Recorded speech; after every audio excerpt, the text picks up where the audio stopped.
Hello, everybody, and welcome back to the HerStoryTV and the HerStory podcast.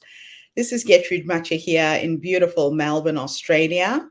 And today I am graced with the presence of yet another fascinating lady coming to us all the way from Canada. Welcome, welcome, welcome to our tribe. Please tell everybody your full name, where you're based, how old you are, and share your story with us today.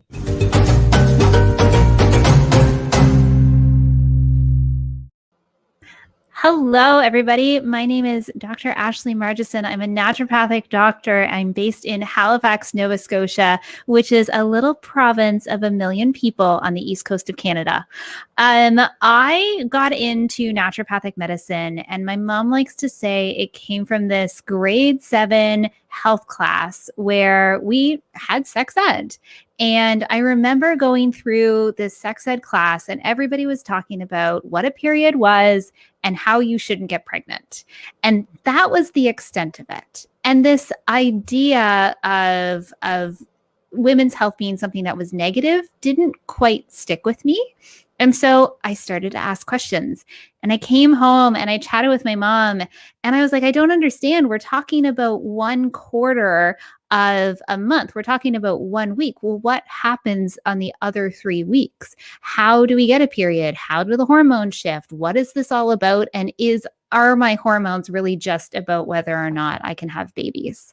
Well, fast forward from grade 7 health class, and I'm currently 31 years old. I've been practicing for 5 years now, and I help women harness their hormones so that their health works for them and not against them.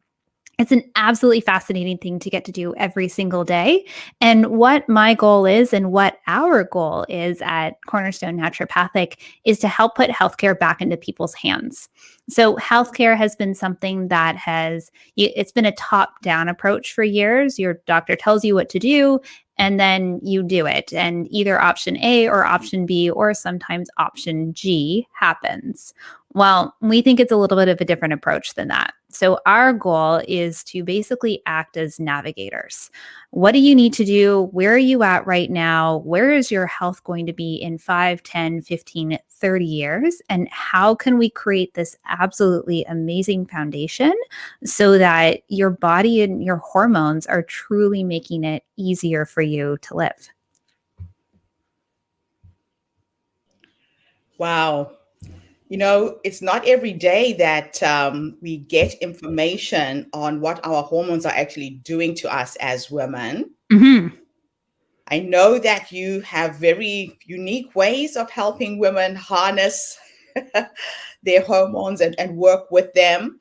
Now, throughout the stages of a woman's life, your hormones are constantly changing. Take us through the path from when you are in puberty, what happens at that stage, your childbearing age, and then when you go into perimenopause and menopause. I like to think of hormones as 7-year cycles. And that 7-year cycle not only comes from some of the research that we have that are clinically relevant today, but it's also steeped in traditional Chinese medicine.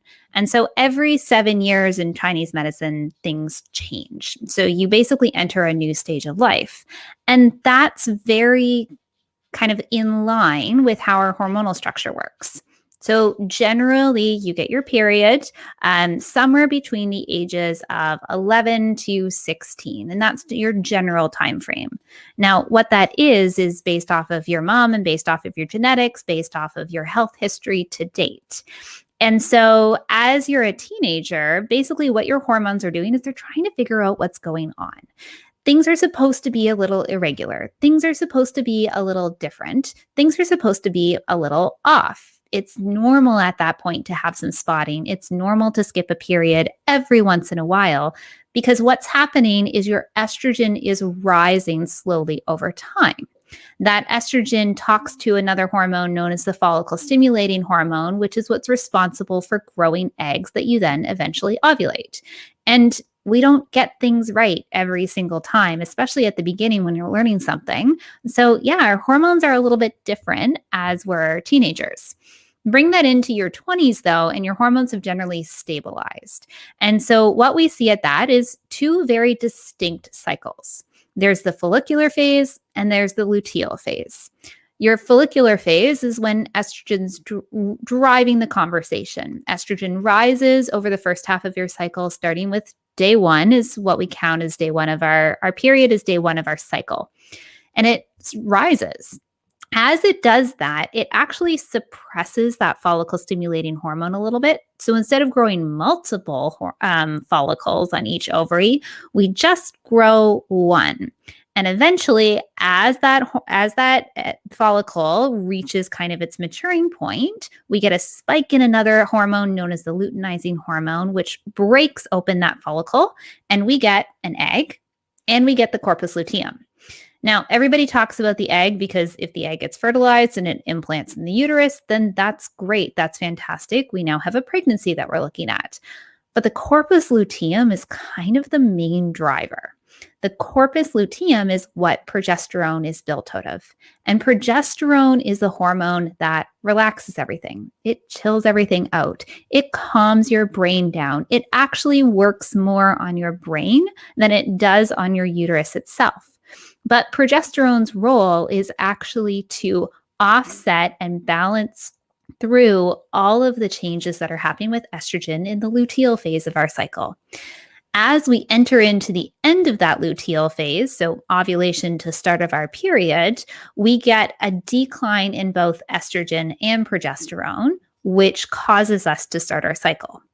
Now, that will continue for anywhere from kind of age 18 to age 35, 36, 40 is that kind of mid-cycle childbearing years.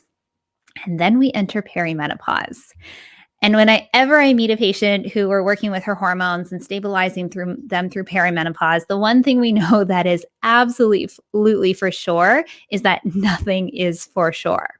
And the reason for that is we don't consistently ovulate during perimenopause. So we get what we call anovulatory cycles. And these anovulatory cycles can affect not only our physical bodies, but also our brains. Women are more likely, 7 times more likely, in fact, to be put on an antidepressant during their perimenopausal years than any other time in their life. And it's actually because their hormones are shifting. What happens, though, when we get anovulatory cycles is we get a continuation of a rise in estrogen. And that continuation of a rise in estrogen is they cause what we call loop cycles. So LLOP, and they're known as luteal otive phase events. And this is what an anovulatory cycle is. So one cycle, you might get a really light period. It's nice. It's really easy. You're like, this is great. I can totally handle this. And then the next cycle, it's super heavy. Well, what actually happened was that first cycle, you didn't ovulate. And so that estrogen continued and continued and continued to rise until you ovulated the next cycle. And so as that continues, generally over 10 years, you get your period. Well, you ovulate less and less and less. And so you're getting these different flows associated with your period because sometimes you're ovulating and sometimes you're not. And then one day it just stops and you enter what we call menopause. So as you enter menopause, your estradiol, which is called E2, decreases. Progesterone is no longer something that we are making in large amounts because we're no longer ovulating. But there's 2 other types of estrogen, so E1 and E3, estrone and estriol, that increase. And as we move through menopause, what our bodies are learning is how to compensate in different ways. So instead of relaxing into this rhythm of our hormones that we've learned over the past 20, 30 years, we're having to create new rhythms and new circadian rhythms. And as menopause hits and as it continues on into those postmenopausal years, we actually use more of our muscles, we use more protein, we use more of those neurotransmitters, so our brain chemistry, to offset and continue to kind of support our health. Women go through a lot. That's all I can say. Right? Every time somebody asks me to go like, okay, can you explain all the different like phases of life? And I'm like, there's a lot of explanation here. So, what are some of the natural ways that you can regulate your hormones? So it's not, I mean, I get asked these questions a lot. It's not necessarily about how do you regulate your hormones. It's more so about how do you bring awareness to what's going on and being able to say, is this what should be happening or is this what shouldn't be happening? So take perimenopause, for example. A lot of my patients, because we don't talk about loop events, a lot of my patients will come in and be like, my hormones are all over the place. I'm having different cycles. Like one period, I'm bleeding through a tampon in 2 hours, and the next period, I'm not. And that's actually exactly what should be happening. Those are luteal phase events. They're supposed to happen in perimenopause. Now, ideally, we don't want it to be that extreme, but this is now a normal and expected thing to happen. But we have to teach you how to be aware of it so that you can learn to manage it and learn to manage your life. And that's where the burnout conversation comes into play. Okay, so I'm going to put you on hold right there. We're going to take a quick commercial break because I know you and your business partner have come up with a breakthrough that helps people with burnout. We'll be back in a second.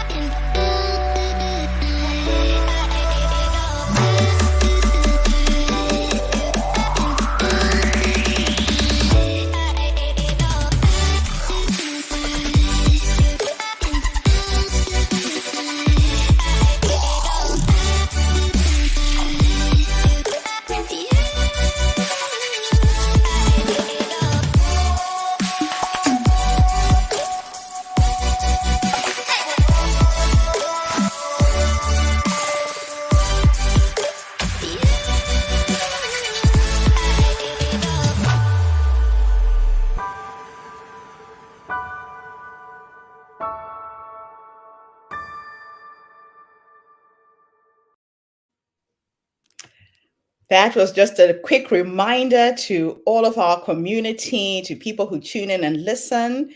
We are planning our next online summit in November. Please go onto our website, register to speak. I believe that we change the world through our stories and through the sharing of stories, one woman at a time, one person at a time. Now, to go back to you, Dr. Ashley, you and your business partner have come up with a method, a way that can help people manage burnout. Tell us about your blueprint. So, burnout is something that has been around for a long time. And so, the global pandemic and COVID and having to work from home and manage children at home, especially, brought the burnout conversation to the forefront. The data, though, is 40 years old. This is not new data, but what we're learning is how does it fit into our modern world? So burnout is a WHO, so World Health Organization, a diagnosis, and it involves 3 different things. One is feelings of apathy generally towards your job. The second is feelings of negativism or cynicism. And the third is a decrease in productivity. Now, burnout as a diagnosis has to be defined at this point in conjunction with a occupation. But what we don't define is what is an occupation. So an occupation is, yes, you can have a 9 to 5. You could also be an entrepreneur. You could be volunteering. You could be sitting on a board. You could be a stay-at-home parent. You could be parenting and taking care of an elderly parent. You could be caregiving in any instance. And so occupations do not just mean 9 to 5 work. They mean all of those. But burnout is something that is plaguing women much more than it's plaguing men at a much earlier age. And so within our Cornerstone Naturopathic team, we've been treating burnout for the past 10 years. And so my partner, Ben, was the original starter to all of our burnout conversations. And over the past number of years, we've been developing through how do you actually treat burnout. Because it's an occupational event, you need to be having conversations with your work team. You need to be having conversations at a company and an organization level in order to create burnout prevention strategies. Where we come in is, how do you develop through individual coping mechanisms so that your physiology and your biochemistry are able to adapt to stressful situations without burning you out. There's no such thing as not being burnt out. Stage 1 burnout actually feels amazing. You're running on adrenaline. You have all of the energy in the world. But if you don't have those coping mechanisms in place, then what happens is you start to tip into stage 2 and stage 3 and stage 4 burnout, which is where you'll start to see symptoms of anxiety and symptoms of depression, symptoms of digestive changes. You'll see hormonal changes. You are more likely to see insulin resistance pop up, which can mimic PCOS, which is a hormonal and an endocrine diagnosis. You're more likely to see an intensity in symptoms of endometriosis. You're more likely to see an intensity in symptoms of PMS. And so as we're going through what a diagnosis is from a women's health perspective, it's not just about what is the diagnosis? It's also about, but how does your lifestyle play into that? And so when the pandemic happened, we realized that there weren't a lot of people talking about it from an applicable perspective. Everybody was telling you to take a break and go for a walk and do some exercise. And Ben and I are over here being like, that's not it. So we put Burnout Blueprint online. We took all of the data we had gleaned over a decade in practice. We've taken all of the thousands upon thousands of patients that we've treated globally for this, and we put it into an online course so that no matter where you were and no matter what stage of burnout you're in, you have tools that are evidence-based and applicable to your day so that you can actually recover from burnout and get back to living. That is fantastic. It's really good to know, because COVID has impacted on people in a very, very big way. Mm-hmm. Our lifestyles have had to change. Additional stresses have been added that weren't there before. Like you're saying, most moms are having to work from home and look after the kids, make sure they get their schoolwork done. So a lot of pressure and stress has been imposed by this pandemic. Mm-hmm. And burnout is one of those things, and pressure and stress is one of those things that women's bodies already have to adapt to things differently. Like, we're not designed on a 24-hour clock. We're designed on a 28 to 39 day cycle. So at certain stages of our cycle, like that end of that luteal phase that I talked about, when estradiol and progesterone are dropping, well, you're more likely to experience symptoms of burnout at that point, that if you're not appropriately compensating, aka getting good nutrition in and maybe taking one supplement and getting good sleep and moving your body in an appropriate way, well, you're going to hit the follicular phase of your cycle crashed out, and you're not going to be able to recover. So it's this perfect storm for women, because we're not supposed to feel the same way every day. Wow, it's really challenging. Now, I know that you have a podcast of your own. I do. Tell us a little bit about your podcast and what you cover. So our podcast is called the Superwoman Code, and we are nearing in 100 episodes, which is insane to say at this moment. But the podcast was designed originally to help fill that gap in women's health, which is the whole, like, instead of it being a top-down approach, we really wanted the information to get into women's hands. And so what we do during the podcast is we actually talk about what are, questions that you should be asking your doctor about X, Y, or Z. What's this research paper that came out a year ago, and how does that apply to your hormone health on a day-to-day basis?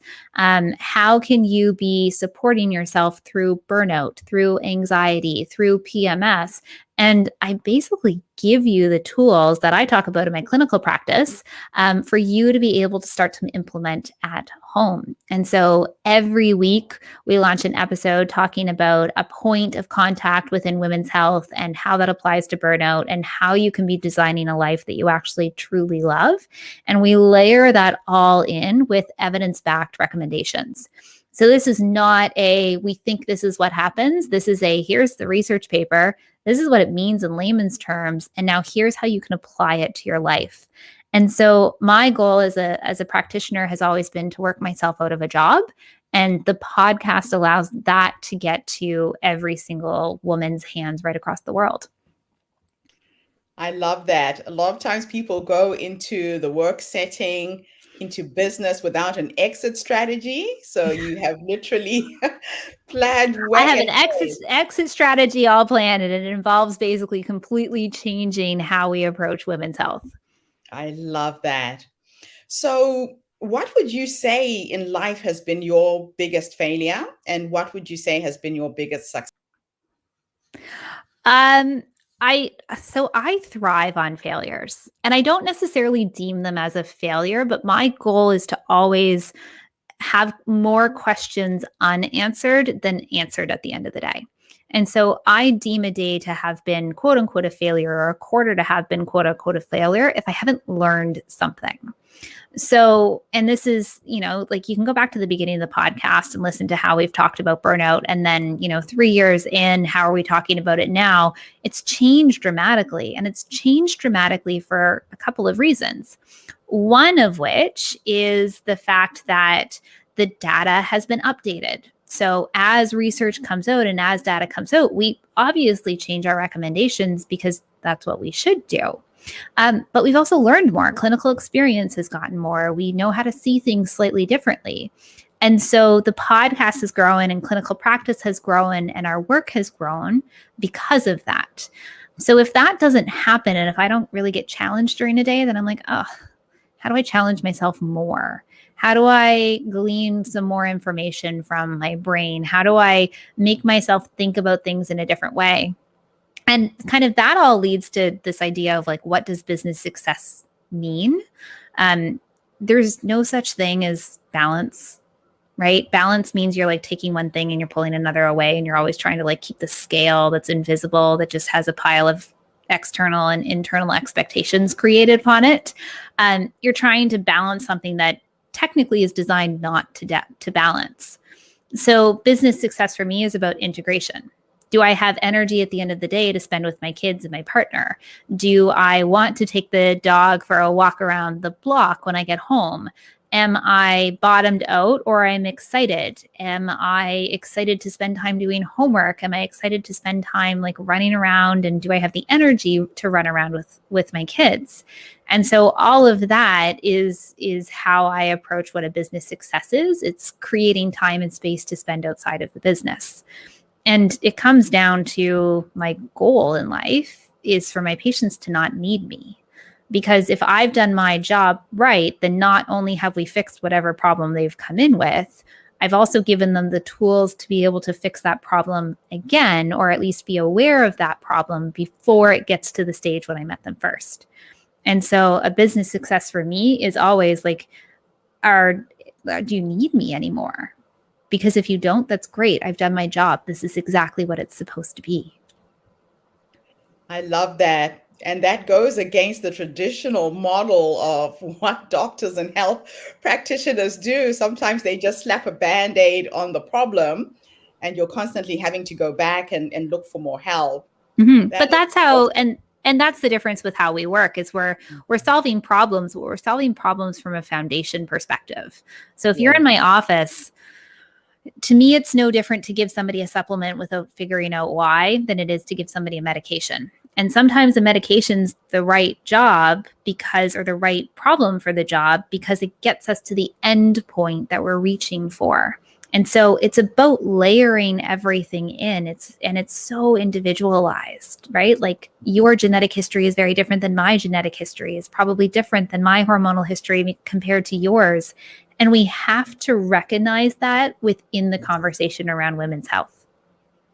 I love that. So my last few questions for you are going to be a little bit strange. I love it. So imagine that time is an illusion and your past, your present exist in the same timeline. And I could take you back to the younger you, that young woman who was thinking about her vocation, what she was going to do with her life, based on what life has taught you up to this point. What 3 nuggets of wisdom would you go back and tell her? There's always time. That's a big one. We have this idea that we have to do everything all at once, but there's always time. So don't rush it. Take it easy. Just relax and enjoy the moment.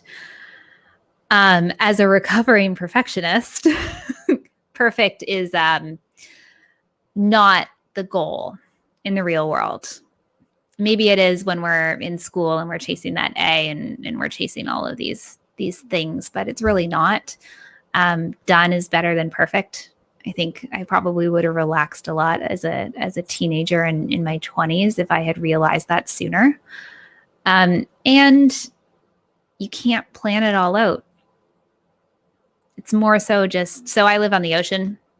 Like the clinic that we practice in looks out over the Atlantic Ocean, and you see the tides move twice a day. And the tides are a reminder that just because it's in one position at one moment doesn't mean it won't be back there within 12 hours or 24 hours. And so you can't plan everything. You can't define it all perfectly. You can just, turn your ship in one way, set your eyes on the horizon, and do your best. And your best is always good enough. Fantastic advice. Now let's take you into your future. Again, time is an illusion. And if I could teleport you into the future and you could have a conversation with the future you, this amazing 100-year-old you who has helped hundreds and hundreds of women with their health, what would you say to the older you based on how you are living your life right now?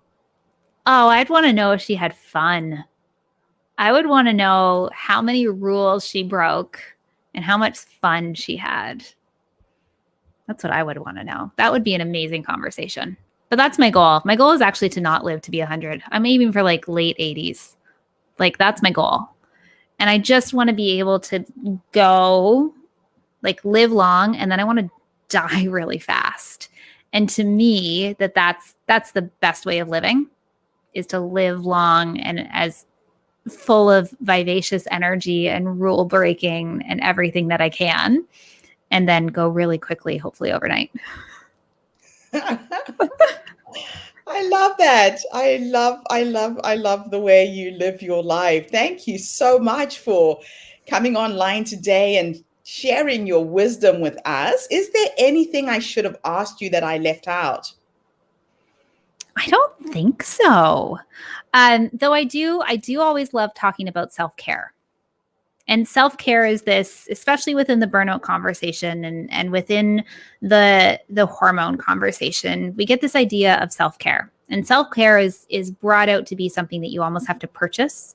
Self-care from moms especially is, well, buy the candle and the cozy robe and go to the spa and get your hair done and go grocery shopping. And I'm like, first of all, going grocery shopping, that's a chore. That is not self-care.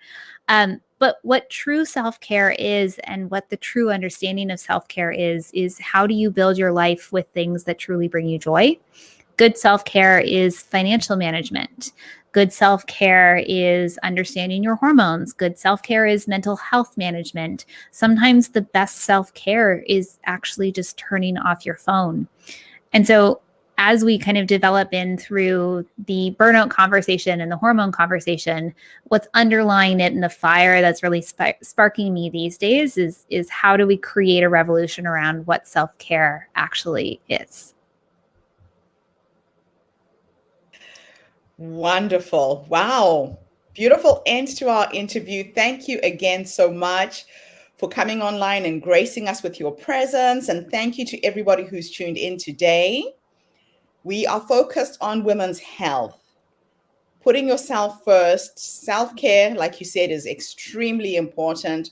So you can function putting the oxygen tank on yourself first before you help your husband, your kids, your extended family. You have to take care of Your partner at work.